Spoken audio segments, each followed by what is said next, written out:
तो आज हम फिर से हाजिर हैं इस चैनल के माध्यम से एक नए टॉपिक को लेकर जो इस्लाम धर्म से जुड़ा हुआ है। तो इस्लाम धर्म में 4 विवाह क्यों है और ट्रिपल तलाक क्या है, ट्रिपल तलाक के अलावा क्या है कि हलाला क्या है, इन सब चीज़ों से कुछ भ्रांतियां हैं और कुछ लोगों को अच्छी खासी इसके बारे में जानकारी भी है। तो भाई जिनको जानकारी है वो अगर वीडियो के अंत तक बने रहते हैं आपका नॉलेज और तथ्य से गेन किया जाएगा। और जिन लोगों को अभी इस बारे में कोई नॉलेज नहीं तो आप वीडियो के लास्ट तक बने रहिए, आपको कुछ ना कुछ नए टॉपिक पे एक बेहतरीन नॉलेज हमारे द्वारा दिया जाएगा। तो इसमें अगर शुरू से हम लोग समझा जाए तो इसको अगर जोड़ना चाहते हैं किसी भी चीज़ से तो फंडामेंटल राइट में आप रिलीजियस राइट से जोड़ सकते हैं। उसके बाद डीपीएसपी में आकर अनुच्छेद नंबर 44 जो समान सिविल संहिता की बात करता है इनसे जोड़कर इसको पढ़ सकते हैं। लेकिन हम बहुत कम समय में आपको ज़्यादा नॉलेज देने के चक्कर में बहुत बड़े टॉपिक पर नहीं जाते हैं। तो हम लोग शुरुआत करते हैं कि क्या इस्लाम में बहुविवाह क्यों था, 4 विवाह क्यों था। इसका एक कारण आपको जानना चाहिए कि जानते हैं कि कोई भी चीज़ ऐसी होती है तो हर एक चीज़ उसकी एक परिस्थिति पर डिपेंड करती है। तो इस्लाम में 4 विवाह के पीछे का कारण क्या था, सबसे पहले हम लोग को ये जानना चाहिए। तो आपको पता है कि इस्लाम धर्म का उदय कहाँ से हुआ, तो अरब से हुआ। तो आप जानिए कि अरब की जो जोग्राफियल सिचुएशन है वो कैसी है। वहाँ पर रेगिस्तानी एरिया है, तो वहाँ पर आप हमको और आपको बहुत अच्छी तरह से पता है कि वहाँ पर उपज अच्छा नहीं है, खाने पीने के लिए बहुत बेहतरीन व्यवस्थाएं नहीं है। तो जिस समय में इस धर्म का उदय हुआ उस समय पर एक ऐसी स्थिति थी कि कबीलाई जीवन था। तो एक कबीला दूसरे कबीले पर आक्रमण कर देता था जीवन में क्या करने के लिए, अपने जीने के लिए, जो भाई भोजन उर्जन के लिए जो आवश्यकताएं होती थी, एक कबीला दूसरे कबीले पर आक्रमण कर देता था। और उसमें क्या होती थी, तो पूरे युद्ध के दौरान ज्यादातर पुरुष क्या कर दिए जाते थे, युद्ध में मारे जाते थे। ऐसी स्थितियों में क्या हो जाता था, उस समाज में महिलाओं की एक जनसंख्या जो है बहुत अधिक हो जाती थी। और वहां समझने की ये बात होती कि जब महिलाओं की जनसंख्या बहुत अधिक हो जाएगी तो वहां पर उनका समझ लीजिए कि इज्जत बहुत कम हो जाएगा। ऐसी स्थिति में होता क्या था कि महिलाओं को सिर्फ वहां पर भोग विलास की वस्तु तथा सिर्फ संतान उत्पन्न करने के लिए एक वस्तु समझ लिया जाता। उनका उस जो आज के समय में स्थितियां हैं, जो आज के समय में उनका समाज में सम्मान है, स्थितियां हैं, इस अनुरूप कोई भी सम्मान और स्थितियां नहीं थी। तो फिर जब मोहम्मद पैगंबर ने इस धर्म को शुरू किया तो इस धर्म से जो उन्होंने जोड़ा कि किस चीज को जोड़ देना चाहिए, तो उन्होंने स्त्रियों के सम्मान के लिए क्या कर दिया कि जब एक स्थिति पुरुषों पर ही आधारित होती है तो इसमें हम लोग समझते हैं कि क्यों आया 4 विवाह का कॉन्सेप्ट। तो उन्होंने ऐसा किया कि जब समाज में महिलाएं जाता है उनका भरण पोषण करने के लिए कोई नहीं है, तो ऐसी स्थिति में समाज में जो पुरुष है तो एक से अधिक विवाह कर सकता है। तो पहला इसमें हम लोग कारण जानते हैं कि समाज में उनका सम्मान नहीं था, इस कारण ऐसी चीजें शुरू हुई कि भाई जो स्त्रियां हैं अधिक हैं तो ऐसी औरतें, ऐसे पुरुष जो है ऐसे पुरुषों पर आधारित हो जाती थी जिनका एक विवाह है उससे अधिक 2 कर लेते थे, 3 कर लेते थे। ऐसी स्थिति उन्होंने करके क्या बोला था, अधिकतम 4 कर सकते थे शादी। तो हमको ये समझ में आ गया कि क्यों उनके पास 4 शादी थी। देखिए उसमें ऐसा तो बताया गया कि भाई उनकी स्थिति जब बुरी है तो आप 4 कर सकते हैं, लेकिन उन्होंने कुछ शर्त रखा।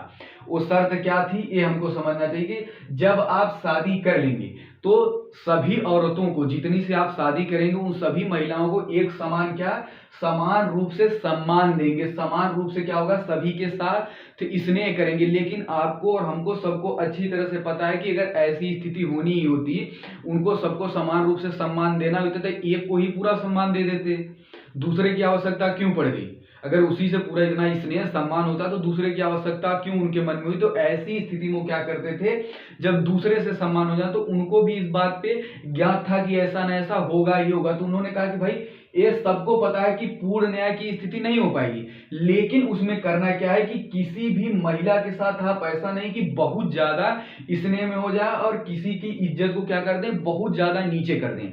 तो ऐसे हाल को समझना हमको चाहिए कि वहां पर जो ये स्थितियां उत्पन्न हुई तो वहां पर जब ऐसी स्थिति आ जाए कि उस महिला का भरण पोषण न हो पाए, ऐसी स्थिति में कोई भी एक पुरुष क्या कर सकता है, एक से अधिक विवाह कर सकता है। और जब अगला विवाह करके ऐसे ऐसे क्रम में वो 4 विवाह कर सकता है, 4 से अधिक नहीं कर सकता। यह इस्लाम में कुरान के आयत में है जिसको सुन्ना बोला जाता है। सुन्ना का मतलब होता है कि जो मोहम्मद पैगंबर ने कहा उनके सुनी गई बातों को कुरान में दर्ज किया जाना, तो ऐसे उनके सुन्ना में है। लेकिन देखिए ये हमारे समाज में एक मान लिया गया है कि इस्लाम में 4 विवाह होता है, तो इन लोगों द्वारा क्या किया गया है कि बहुत सारे विवाह कर लिए गए हैं। तो बहु विवाह में एक डाटा आया है कि इंडियन स्टैटिस्टिकल इंस्टीट्यूट, इस डाटा में क्या बताया गया था कि हिंदू में जो बहु विवाह है वो कितना है 5.1%, जबकि इस्लाम में कितना विवाह है तो 4.8% टोटल में से ऐसा विवाह हुआ है।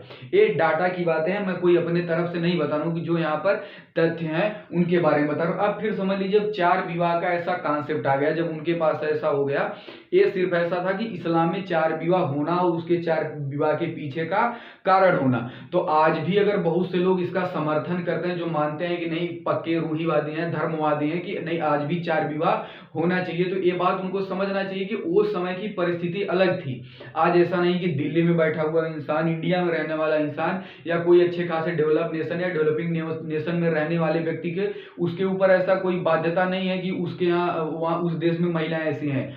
तब की अपेक्षा अगर आज कर लिया जाए, तो कुछ लोगों का भरण पोषण तो महिलाएं कर रही हैं, अपने हिसाब से कमा रही हैं, और उनको बैठा के रखी हुई है, शाम का सिगरेट और ये सब व्यवस्थाएं तो वो कर देती हैं उनके हिसाब से कि खाते पीते रहो, मस्त जीवन में पड़े रहो। तो उनको अब 4 शादी की कोई आवश्यकता नहीं है। तो इसके बाद जो अगला मुद्दा आता है कि इस्लाम में विवाह विच्छेद, तो विवाह विच्छेद पे जब हम लोग देखते हैं, तो इसमें विवाह विच्छेद को जो कैटेगराइज किया गया, तो एक समझते हैं क्या है, ईश्वरीकृत। ईश्वरीकृत मतलब अल्लाह को प्यारे हो जाना। यहाँ ये शब्द बहुत बेहतरीन ढंग से सुटेबल करता है कि भाई कोई जब क्या हो गया, उनके भगवान के पास चला गया, तो विवाह विच्छेद हो जाएगा। इसके अलावा दूसरा क्या है कि पक्षकारों में अगर विवाह का विच्छेद किया जाता है तो कैसी स्थिति होगी। एक तरीका क्या है कि पक्षकारों में अगर विवाह का विच्छेद किया जाता है तो कैसी स्थिति होगी। एक तरीका क्या है कि एक न्यायिक तरीके से है, तो न्यायिक तरीका क्या है, मुस्लिम विवाह विच्छेद अधिनियम 1939 वाला न्यायिक तरीका के अलावा जो न्यायिक नहीं है, जो धार्मिक अनुरूप से शुरू किए गए, जो उनके ट्रेडिशनल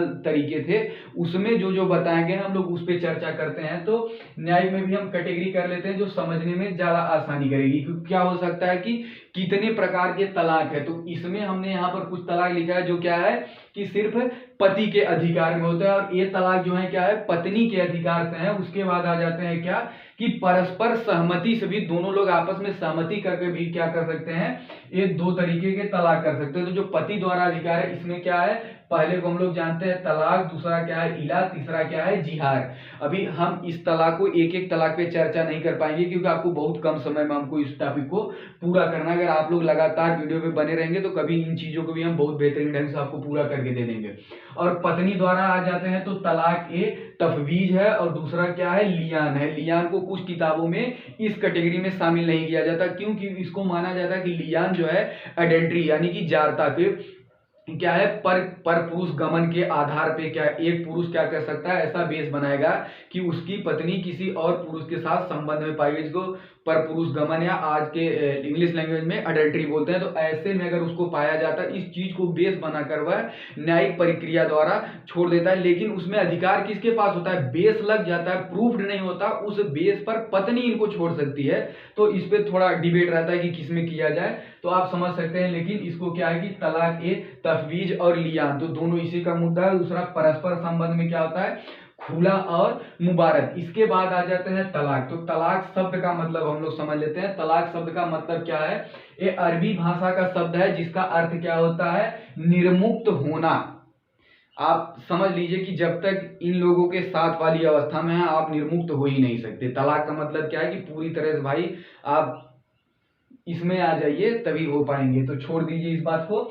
इसका मतलब क्या होता है, निर्मुक्त होना। अगला इसमें मैटर पे आते हैं तलाक। तो तलाक के भी 2 कैटेगरी हैं, एक क्या है तलाक ए सुन्नत, दूसरा क्या है तलाक ए बिद्दत। तलाक ए सुन्नत, सुन्नत में भी जब हम पढ़ते हैं तो यहाँ पर भी तलाक का तरीका क्या है, तलाक अहसन और तलाक हसन। तो इसमें से आ जाते हैं, देखिए जो अपनी सरकार द्वारा खत्म किया गया वो सिर्फ ए वाला है। अभी इस पे आते हैं, लेकिन पहले थोड़ा सा इसको हम लोग जान लेते हैं तब। तो जो इसको बस आप अपने मन में ये रखिए क्या है कि जो अभी समाप्त किया गया सरकार द्वारा ए है, और हम लोग के मन में ये चलता रहता है, बहुत सारे लोगों के मन में है कि तलाक का पूरा कॉन्सेप्ट ही इस्लाम से खत्म कर दिया गया। तो ऐसा नहीं है, तलाक का यही कैटेगरी समाप्त किया गया। और क्यों किया गया, आप अभी हमारे साथ बने रहिए, समझ में आपको आ जाएगा। फिर आते हैं तलाक सुन्नत। तलाक सुन्नत में दो कैटेगरी है, तलाक अहसन तथा तलाक हसन। तलाक अहसन में जानते हैं क्या होता है कि तलाक, इसको उस धर्म में एक, देखिए तलाक तो कोई बहुत अच्छी बात नहीं, लेकिन यहाँ समझने की बात जो है ये है कि उस धर्म में अगर ऐसी स्थिति आ जाती है, कुछ औरतें जानते हैं आप कि ऐसी होती हैं उनके साथ जीवन सच में कठिन हो जाता है, तो ऐसी स्थिति में अगर जीवन बुरे स्तर पे होने वाला है तो आप पहले ही क्या करिए, तलाक के माध्यम से विवाह का विच्छेद कर लीजिए। तो इसमें अगर हम लोग आते हैं तो क्या है कि तलाक हसन, तो उसमें कहते हैं कि एक तरीका क्या है कि इसमें तलाक शब्द का यूज एक बार किया जाता है कि तलाक एक बार बोलेगा और उसमें कितने समय पर ये अप्रूवल हो जाएगा, अनुमोदन हो जाएगा, कितने समय बाद मान लिया जाएगा। तलाक सिर्फ एक बार बोलेंगे और कहा जाता है कि तीन तुहर में अगर उनमें कोई रिलेशन नहीं बनता है, फिजिकल रिलेशन, तो उसको बाद ये अप्रूव्ड मान लिया जाएगा, उसके बाद उनका तलाक संपन्न मान लिया जाएगा और विवाह विच्छेद हो जाएगा। अरे तुहर का मतलब क्या होता है कि स्त्रियों में जो होता है मासिक धर्म, तो 2 मासिक धर्म के बीच की अवधि को एक तुहर बोला जाता है। अब आ जाते हैं इसी को शुद्ध काल या इसको प्योर टाइम भी बोलते हैं, ऐसा है, तो इसको मासिक धर्म। तो आप समझ लीजिए इसको 3 मासिक धर्म का उसको पालन करना होता है। अगर इस समय के बीच उनमें आपस में कोई रिलेशन नहीं बनता है तो लास्ट में ऐसे 3 तुहर के बाद उनके तलाक को संपन्न मान लिया जाता है। दूसरा आ जाते हैं हम लोग क्या है कि तलाक हसन। तलाक हसन में क्या होता है, इसमें जानते हैं क्या होता है कि कहेंगे कि तलाक को 3 बार बोला जाता है। मतलब यहाँ ये समझ लीजिए क्या कर रहे हैं, अब इंस्टॉलमेंट पे लीजिए, किस्त हो गया, 3 किस्त हो गया, 3 बार महीने महीने 3 किस्त करनी होगी। तो पहले इसमें क्या कर रहे हैं, एक बार तलाक बोल दिए, फिर अगले टाइम का वेट करते रहेंगे। अब इसमें वेट में क्या है कि एक बार तलाक शब्द बोल दिए हैं, आप तब तक रहिए, अगले मासिक धर्म के मध्य में फिर एक बार तलाक बोलिए और उस मासिक धर्म के बीच में कोई रिलेशन ना हो, फिर से नेक्स्ट वाले में भी आप ऐसा कीजिए। उसके बाद और आगे बढ़ते हैं तो तीसरे वाले में भी आप ऐसा कीजिए।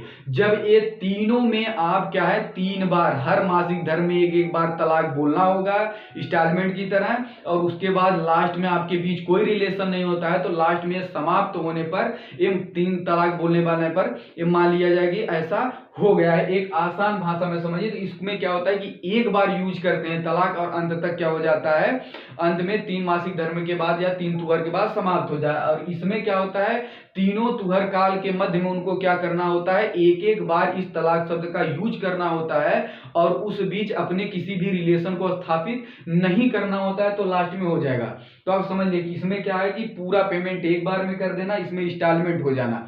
अब आते हैं जो सबसे गड़बड़ स्थिति है, इसको माना है क्यों, ये इस्लाम में सुन्ना में शामिल नहीं था, किसी आयत में शामिल नहीं था।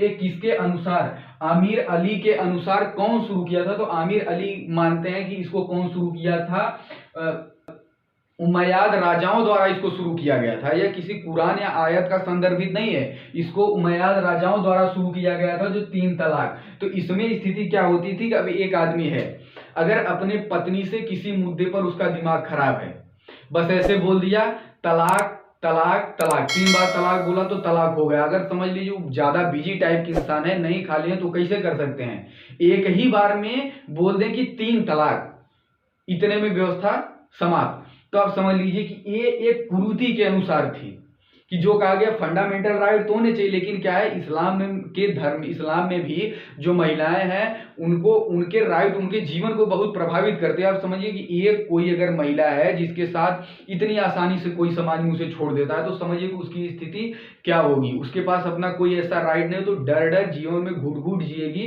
तो उसको लिए सरकार ने क्या किया कि ऐसी चीजें जो सच में आयत में नहीं है, धर्म के अनुसार नहीं है, और जिस धर्म से जहां जहां देश इन सब चीजों का उदय हुआ ऐसे देश भी समाप्त करके बैठ चुके हैं, तब आप समझिए कि क्या आवश्यकता है कि आज के स्थिति में उसको लागू करना। तो इसको क्या कर दिया गया, समाप्त किया गया। तो इसके समाप्ति मतलब सुप्रीम कोर्ट के जजमेंट द्वारा 22 अगस्त 2017 को समाप्त किया गया, अपने पार्लियामेंट से 30 जुलाई 2019 को समाप्त कर दिया गया, और यह लागू और दंडनीय 1 अगस्त 2019 में है, और इसमें जो दंड है वह 3 साल का दंड किया गया। तो आप समझिए इसको समाप्त होने में, तो टोटल तलाक में सारी चीजें अब भी हैं, इसमें से किस पार्ट को खत्म किया गया है, तो तलाक के दूसरे पार्ट तलाक बिद्दत को समाप्त किया गया है। सुन्नत के तरीके भी हैं, इन सब तरीके भी आज भी लागू हैं, तो इसको अपने सरकार द्वारा समाप्त कर दिया गया। अब आ जाते हैं हम लोग, एक टर्म क्या है हलाला। तलाक अगर किसी में हो गया है, इस तलाक के बाद क्या होता है कि अगर आप समझिए कि एक व्यक्ति और जो उसमें महिला है और व्यक्ति है, दोनों पुरुष और महिला के द्वारा अगर उसमें तलाक हो गया किन्हीं भी कारणों से, अब पुनः उनको अगर ऐसा एहसास हो गया कि हम जिसके साथ थे उसी के साथ मेरा जीवन बेहतर था, हमने गुस्से में गलती कर दी, लेकिन ऐसे स्थिति में क्या है, उसको पुनः उससे शादी करने के लिए पहले क्या करना होगा, उस औरत का किसी अन्य से विवाह करना होगा। पहले हम लोग एक मिनट के लिए इस शब्द पे आ जाते हैं, फिर उसके मतलब पे आते हैं। इस्लाम में दो शब्द हैं, एक शब्द को हम लोग क्या बोलते हैं, हलाल, हलाल, और एक क्या है, हराम। अब हलाल शब्द का मतलब क्या होता है कि जो इस्लाम धर्म में एक्सेप्टेबल है, जिसको उस धर्म में अपनाया गया है, उसको हम लोग क्या बोलते हैं, हलाल। और दूसरा शब्द उसमें क्या होता है, हराम, मतलब जो धर्म के अनुरूप नहीं है, ऐसी चीजों को हम लोग क्या बोलेंगे, हराम। तो हलाल में ही शब्द आ का यूज किया गया है, मतलब धार्मिक क्रियाओं को पूरे करने की प्रक्रिया को ही क्या बोला जाएगा, हलाला। तो इसमें विवाह विच्छेद के बाद होने वाली प्रक्रिया पे अब हम लोग समझ लेते हैं। जैसे एक पुरुष है ए, इसकी पत्नी क्या है, बी। अब समझ लीजिए इन दोनों में तलाक हो गया, तो फिर से वापस अगर इनको लगता है कि हम दोनों को रिलेशन में आना है और फिर से विवाह करना है, तो बी को क्या करना होगा, ए से शादी करने के लिए पहले किसी अन्य पुरुष सी से विवाह करना होगा। जब ये सी से विवाह कर लेगी, उसके बाद सी इस बी को तलाक देगा, फिर ए क्या कर सकती है, ए से पुनः फिर इससे विवाह कर सकती है। ऐसे स्थिति में उसके पहले विवाह नहीं कर सकती है। ऐसा हम लोगों ने बहुत बार ऐसा देखा होगा, व्हाट्सएप पे वायरल हो रहे हैं कि देखते हैं कि कोई महिला है, वो यंग है और किसी बूढ़े के साथ बैठी हुई है, उनका निगाह हो रहा है, लोग मीम चलाते हैं कि घोड़े को नहीं मिल रही घास, बूढ़ा खा रहा है च्यवनप्राश। अब ऐसे हाल में आप जानते हैं कि यहाँ पर बदलेगा क्या, यहाँ पर बदलते हैं कि वो लोग ऐसे स्थिति में करते क्यों हैं। अब जानते हैं हर धर्म के लोगों को ये बातें पता है, तो वो ऐसे आदमी को चुनते हैं कि ऐसे आदमी से निकाह कर दिया जाए जो खुरापाती ना हो। तो इसमें देखते हैं बहुत लोग मौलवी से विवाह कर देते हैं कि विवाह के बाद ये तलाक दे देंगे, वापस हम इससे फिर से विवाह कर लेंगे। और कुछ लोग ऐसा समझते हैं कि किसी ऐसे आदमी को पकड़ा जाए जिसका दो पैर पहले से ही कब्र में हो, अर्थात तो कुछ करने की स्थिति में ना हो, या तो फिर निपट जाएगा तो विवाह कर लेगा, मान लीजिए मना ही कर दिया तो उसके निपटने के बाद तो विवाह कर लिया जाएगा, और नहीं कर रहा है तो उनको कुछ शर्त पे तैयार कर लेते हैं कि आप इनसे कर देंगे, इसके बाद आप वापस इसको मना कर दीजिएगा, हम इनसे शादी कर लेंगे। तो यहां से फिर क्या कर सकता है, ए सी से विवाह कर सकता है। एक अनुसार अगर हम लोग समझा जाए, एक सभ्य समाज के लिए ऐसी भी चीजें बहुत सही नहीं है। क्या कि महिलाओं को जीवन के संदर्भ में अगर समझा जाए कि अगर इन दोनों की इच्छाएं हैं और एक दूसरे को मानना चाहते हैं, उससे पुनः शादी करना चाहते हैं, तो ये तीसरे वाला यूज नहीं होना चाहिए। यह मेरे अनुसार है, आपके अनुसार भी कुछ तथ्य हो सकता है। अगर आपके अनुसार ऐसी कोई चीजें लगती हैं या कुछ बदलाव के लिए होना चाहिए, तो आप अपनी राय जरूर कमेंट सेक्शन में लिखिए।